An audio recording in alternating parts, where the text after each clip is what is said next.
Cliff, I think that there's something that we have to discuss. What? The transfusion. I know that it is your blood that saved Michael, and I know that he couldn't have survived without it. It was a lucky break. Look, Michael needed some blood, and I happened to be the right It was not, Cliff. And you know that, and I know it too, and I just think that it's time that we both admitted it.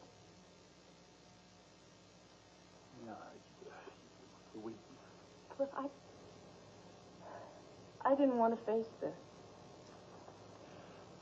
I have tried to just get it out of my mind. And believe me, I've thought of a million reasons why to, because there are just so many people that are going to be hurt. Yeah, stop.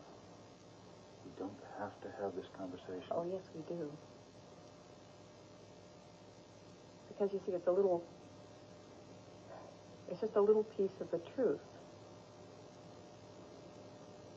And I have avoided it, and I suspect that you've avoided it, too. But it is a piece of the truth that we have to deal with. Michael is our son, Cliff. That was good. Did you like that? I don't think I ever saw that before. What happened to all the hair? I remember a long time ago you had this beautiful long blonde hair, and then tell us the hair story. Well, that hair story is pretty funny. I got my hair cut. I was in Italy, and I got my hair cut like, that. And then one day I went into the hair salon in the studio, and I said, this is, because they wouldn't let me wear a headband. I said, this, just can you just lighten it up a little bit over here? And he just went, and he just cut, and then he just styled it. And then I had, all of a sudden, I just had this short haircut. I'd never had, bangs and all this stuff, Yeah. And so I thought, well, not exactly what I meant, but it'll do. Well, the next morning I woke up, and it looked like rats had been gnawing on my hair. Oh, and I went to the producer's office, and I took off my hat, and I said, look at this. And she said, what's wrong? I said, let's be serious. I said... I love women in hair. It's like, what? Are there any women watching this show? I said, if I had ever taken LSD, I think that if I had been on LSD and had given myself a haircut, I could have done a better job. I said, I'm not mad. Let's just fix it. And she said, what? And I looked, and I turned around, and she said, oh, all right. Well, let's get... So they got the other hair person up there, and so as not to hurt the other person's feelings, we had to, make up this, and I spent, hours in the hair chair trying to fix up this hair. And now I have short hair. And now you like it? Yes, I think it's fun. And now the phones are jammed. Are they? We have literally Everybody wants to talk about my hair, I know. I just found a new hair cutter that I absolutely adore. So now I'm happy in Chicago for the first time in 3 years. First they hate the hair short, then they love the short. I'm going to tell you. Rose, are you out there? Hi, how are you? Hi, I'm right here. Go ahead. Hi, I have a little story. When Nina, with the long hair at the time, she was sick in the hospital, and that's when Cliff was her doctor. Well, at that episode, I went into labor with my oldest girl. Oh, my. And I refused to go into the delivery room until I seen that episode. Once I gave birth, they told me it was a little girl, and I named her after Nina Cortland.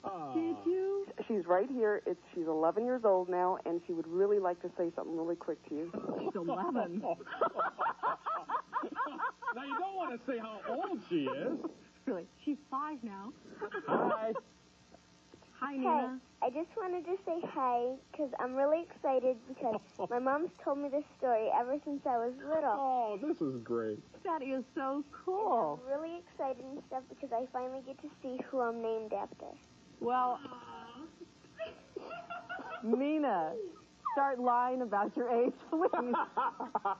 That is wonderful. Thank you, Nina. Bye.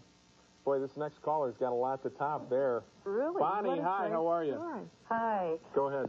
I wanted to ask Taylor, working with Palmer Cortland, with him trying to break up you and Cliff, did you ever want to get out of character and just pound lumps on him?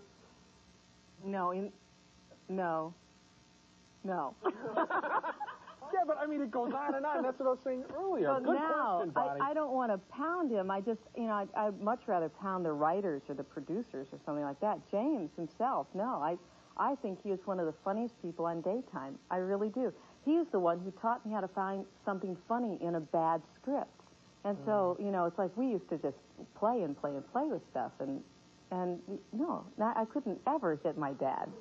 Bonnie, he's too wonderful. Bonnie, thanks for the call, and that was an excellent question. Did you ever want to hit him? It just gets frustrating. You watch these soap operas and these dang storylines never end, and you just want to say, end it. Sorry. Thank you for the call, Bonnie. Alana's next. Hi. Yes, hi. I was wondering, Taylor, how old are you, and what is your future plans? Oh, now, you can't ask that. You can't ask how old you are. She's about 3 years younger than I am, and what are your future plans?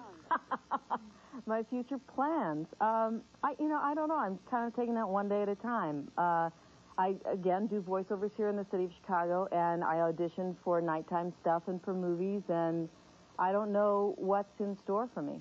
So You're going to be back. Come on. Some point you're going to be there back. is a part of me that is still Nina, and that is, I must admit. And then there's a part of me, I read the script the other day that Oprah's going to do, and the person was so sick. And I thought, you know, but for a few days that it would take to do this film, I could play someone sick. Mm-hmm. The problem with the soap is that you play it every day. I know, it never ends. And, that's what I said. And it's like, then it's not acting anymore. Then it becomes like part of me. Well, never monotonous. But it's like you start to wonder, do I dress this way or does Nina dress this way? That's scary. Does Nina, yes, it's like a transfusion of character. That's frightening. It is. Now, do me a favor. She is our guest host. You get to toss to our main man over there, James Barton. Go ahead, do it. Okay, we're gonna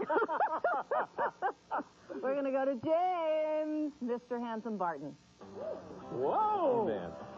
Dan Santow went to an opening of a new Italian restaurant, so we wouldn't have to when we return. What if your worst